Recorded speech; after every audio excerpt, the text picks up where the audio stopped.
Elhamdülillahi Rabbil alemin. Ve salatu ve selamu ala Resulina Muhammedin ve ala alihi ve sahbihi ecma'in. Kâle Allahu Teala fi kitabihil kerim.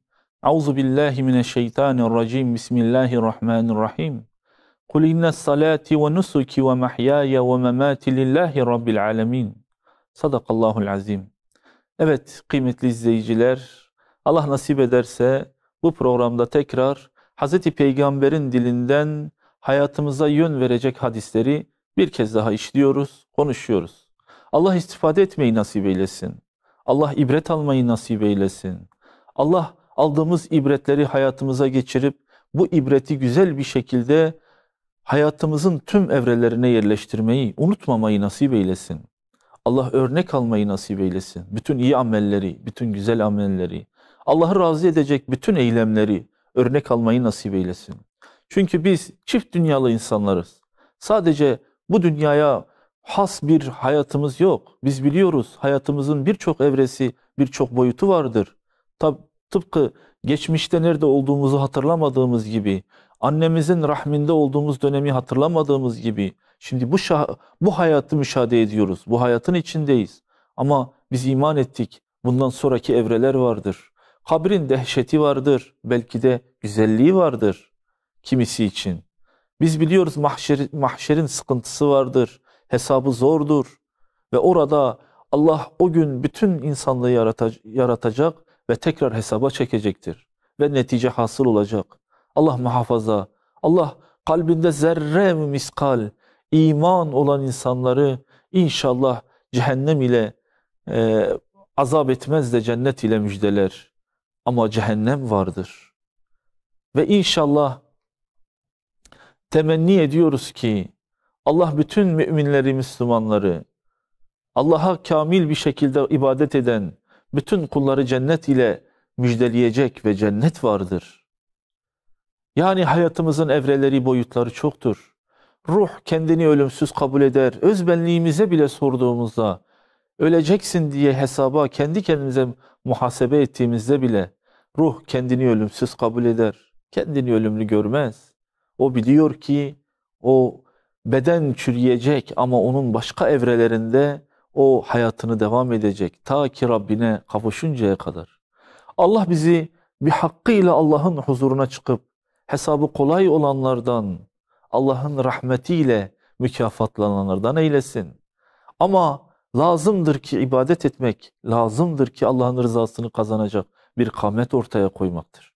Hani hatırlayın, Nebi Aleyhisselatü Vesselam'ın ilk yıllarında akrabasını, en yakın akrabanı uyar ayetinin ona verdiği yol göstericilikle akrabalarını toplamış, sonra dönüp kızın Fatıma'ya söylemişti. Allah kendisinden razı olsun. Ey kızım Fatıma, sakın babam peygamberdir diye kendine iltibas geçileceğini zannetme. Ancak çalış, ibadet et. Allah'tan cennet karşılığı, ibadet karşılığında Allah'tan cenneti satın al.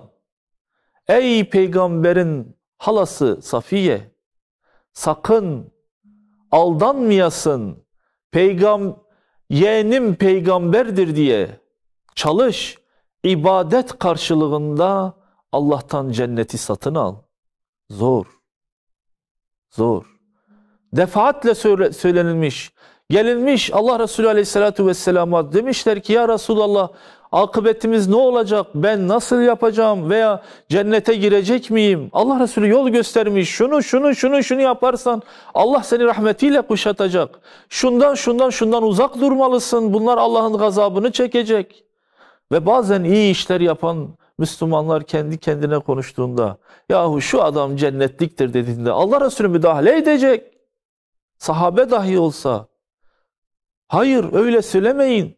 Vallahi ben peygamber olduğum halde Roji mahşerde Allah'ın benimle nasıl hesaba çekileceğimi, neticemin nasıl olacağını Allah'tan başka kimse bilmiyor. Siz çalışın. Allah'ın rahmeti geniştir. Sakın şeytan sizi Allah'ın rahmetiyle kandırmasın. Çalışın. İşte bizler de belki bunları da aklımızdan tutarak, tembelliğe girmeden, çok toz pembe tablolar çizmeden, hakikat bu ya. Kur'an'ın onlarca, yüzlerce ayeti cehennemden bahseder. Doğrudur, cennet ayetleri çoktur. Ama işin dehşeti, işin ciddiyeti birçok ayette, birçok hadiste nettir. Tabiinlerden bir grup, Allah kendisinden razı olsun, Ebu Hüreyre radıyallahu anh'ı görürler ve onu durdururlar. Derler ki, ey Ebu Hüreyre, yani Hazreti Peygamber'den duyup da harfiyen unutmadığın, hiç aklından çıkmayan bir hadis var mıdır? Kimdir bunlar? Yani Hazreti Peygamber'i görmeyen, Allah Resulü Aleyhisselatü Vesselam'ın hayatta olduğu sürece yetişmeyen, ancak onların dönemindeyken sahabelerin hayatta olduğu insanlar. Tabi'in diyoruz biz onlara. İşte bu grup Ebu Hüreyre'yi görür ve ona bu soruyu sorar. Ebu Hüreyre, Allah kendisinden razı olsun, nakledenler çok acip bir hal aldığını söyler. Derler ki, biz Ebu Hüreyre'ye sorduk. Dedik ki, ey Ebu Hür, Allah Resulü'nden işitip de hiç unutmadığın, hiç unutamadığın, seni derinden sarsan, seni derinden etkileyen bir hadis var mıdır? Diyorlar ki biz bu soruyu sorduk.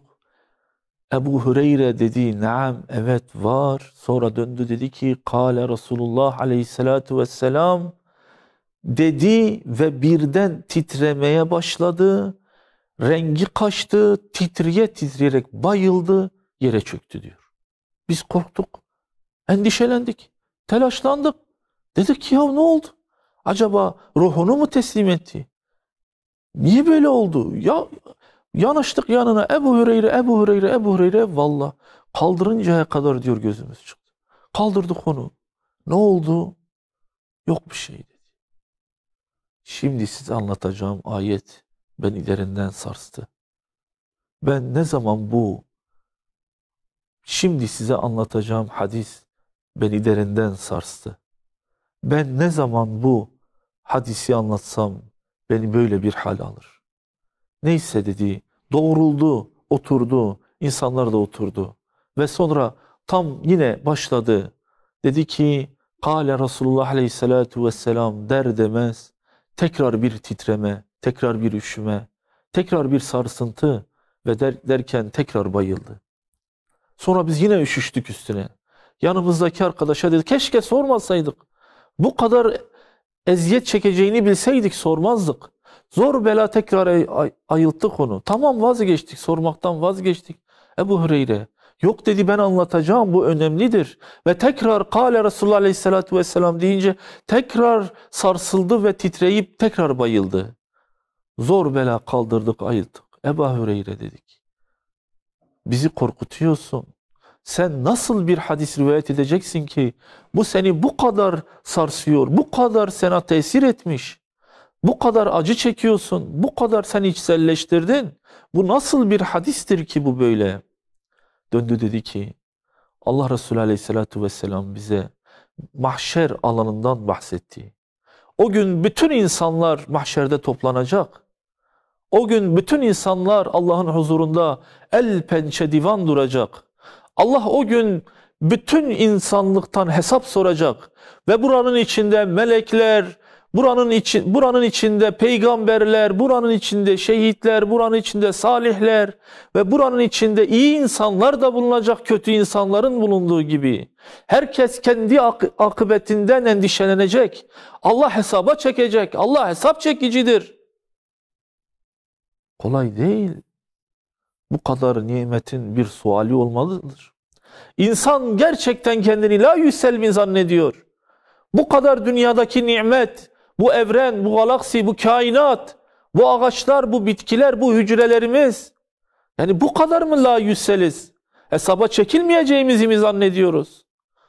Ebu Hureyre diyor ki hesaba çekilecek. O gün insanlar tedirgin, o gün insanlar ürkek, o gün insanlar korkak, o gün insanlar çaresizdir. Mahşer alanı zordur. Allah bizi muhafaza eylesin.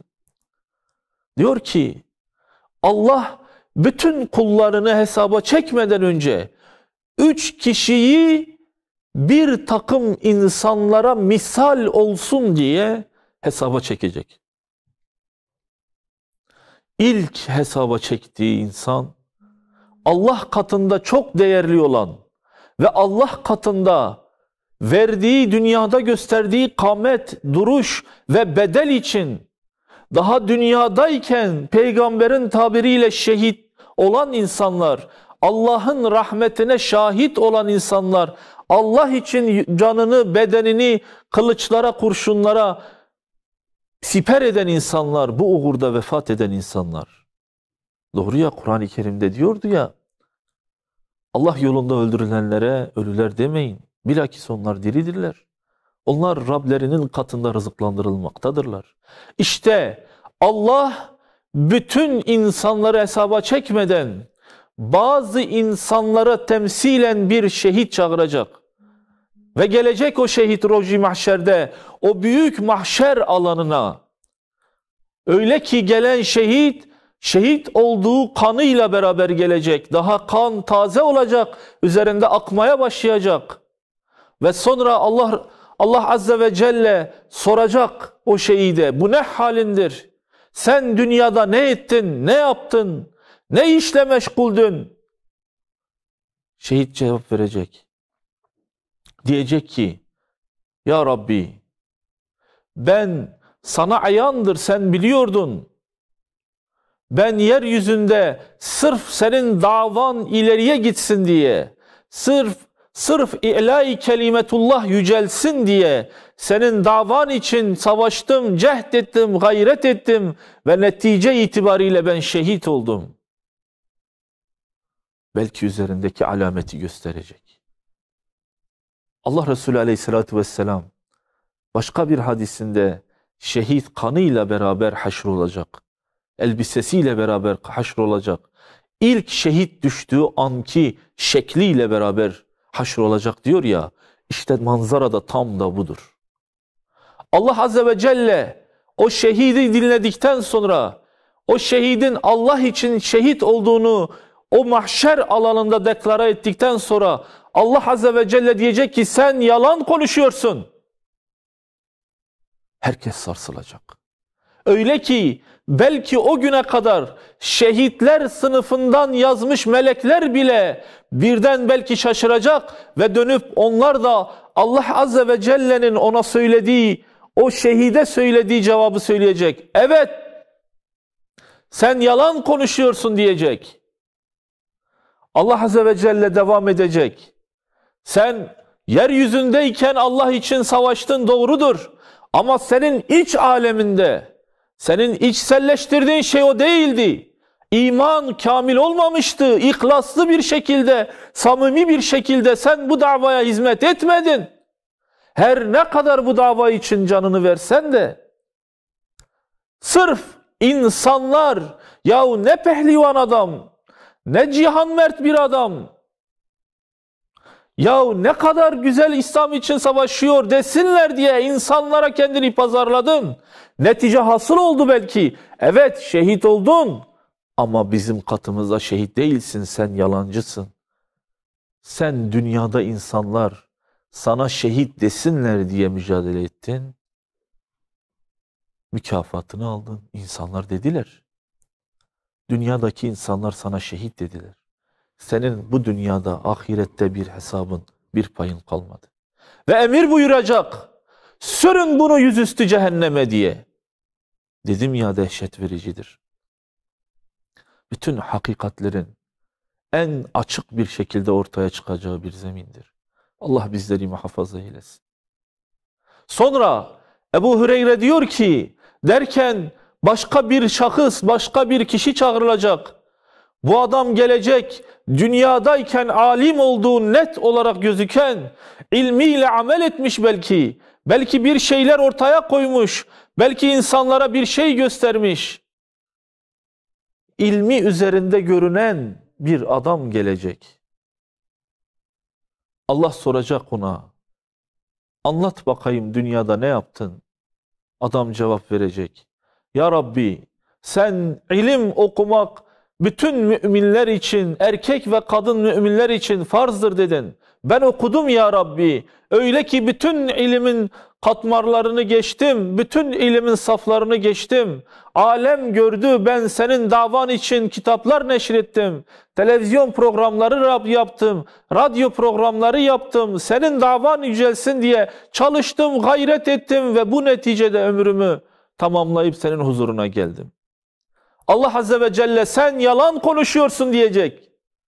Belki o güne kadar melekler onu alimler sınıfından, ilmiyle amel etmişler sınıfından da belki yazmıştır. Ama netice öyle değildir. Melekler Allah'ın o adama sen yalan konuşuyorsun dediği anda melekler de ona mukabelede bulunacak. Evet sen yalan konuşuyorsun diyecek. Allah Azze ve Celle dönecek. Sen insanlar ya ne güzel alimdir, ne müttaki bir alimdir, ne iyi bir alimdir, ne kadar güzel konuşuyor. İnsanlar sana bunu desinler diye bunu yaptın. Ve dediler. Evet dediler. Sen neticeyi aldın. Sen işinin karşılığını dünyada aldın. Bu ahiretten sana bir pay yoktur. Ve melekleri emredecek. Sürün bunu da cehenneme. Allah muhafaza. Sonra bir başka adam çağrılacak. Allah Azze ve Celle gelen bu adama soracak. Sen kimsin? Dünyada ne yaptın? Adam cevap verecek. Ya Rabbi, sen beni mal ile destekledin, mülk ile destekledin. Ben bu malı ve bu mülkü sırf senin rızan olsun diye sağıma verdim, soluma verdim. Önümde verdim, arkamda verdim. Sırf sen razı olasın diye ya Rabbi. Ya Rabbi gece verdim, gündüz verdim. Sırf sen razı olasın diye ya Rabbi. Bana verdiğin malı infak ettim, sadaka verdim, zekat verdim. Sırf seni razı etmek için ya Rabbi. Allah Azze ve Celle cevap verecek. Sen yalan konuşuyorsun. Melekler mukabele edecek. Evet, sen yalan konuşuyorsun diyecek. Sen, o sana verdiğim nimetleri, malı, mülkü, sırf insanlar sana ne zengin adam, ne cömert adam, ne kadar iyilik seven bir adam, ya ne kadar güzel bir adam, ya malını işte fakirlere dağıtıyor diye desinler diye yaptın. Ve dediler. Bugün senin buradan hiçbir nasibin yoktur. Sürün bunu yüzüstü cehenneme. Allah muhafaza eylesin. Allah Resulü Aleyhisselatü Vesselam hadisi bitiriyor. Anlatmaya izah yok. Şerh etmeye belki izah yok. Her ne yapıyorsanız yapın. Allah Azze için yapmanın ne demek olduğunu, İhlassız yapılan bir işin, Allah'ın rızasını değil de farklı şeylerin, farklı kişilerin, farklı meselelerin gönlü olsun diye iş yapmanın ne kadar tehlikeli olduğunu anlatmak için söylenmiş bir hadis. Sarsılıyordu ya Ebu Hüreyre, bayılıyordu ya anlatırken. Bizde tesir uyandırmıyor belki ama netice bu kadar açıktır, bu kadar nettir. Çok zorlu bir gün, çok zorlu bir zamandır mahşer ve insan kesin bir şekilde hesaba çekilecektir. Allah o günün hesabını bizim üzerimize kolaylaştırsın, cehennemin dehşetini uzaklaştırsın, cennetin nimetlerini yakınlaştırsın. Sizi bizi içinde zerre kadar iman olan insanları Allah'ın gazabından uzaklaştırsın. Allah'ın rahmetine yakınlaştırsın. Hele şu mübarek dua günlerinde biraz daha Allah'ın rızasını kazanmak için elimizden ne geliyorsa ortaya koymamız lazım.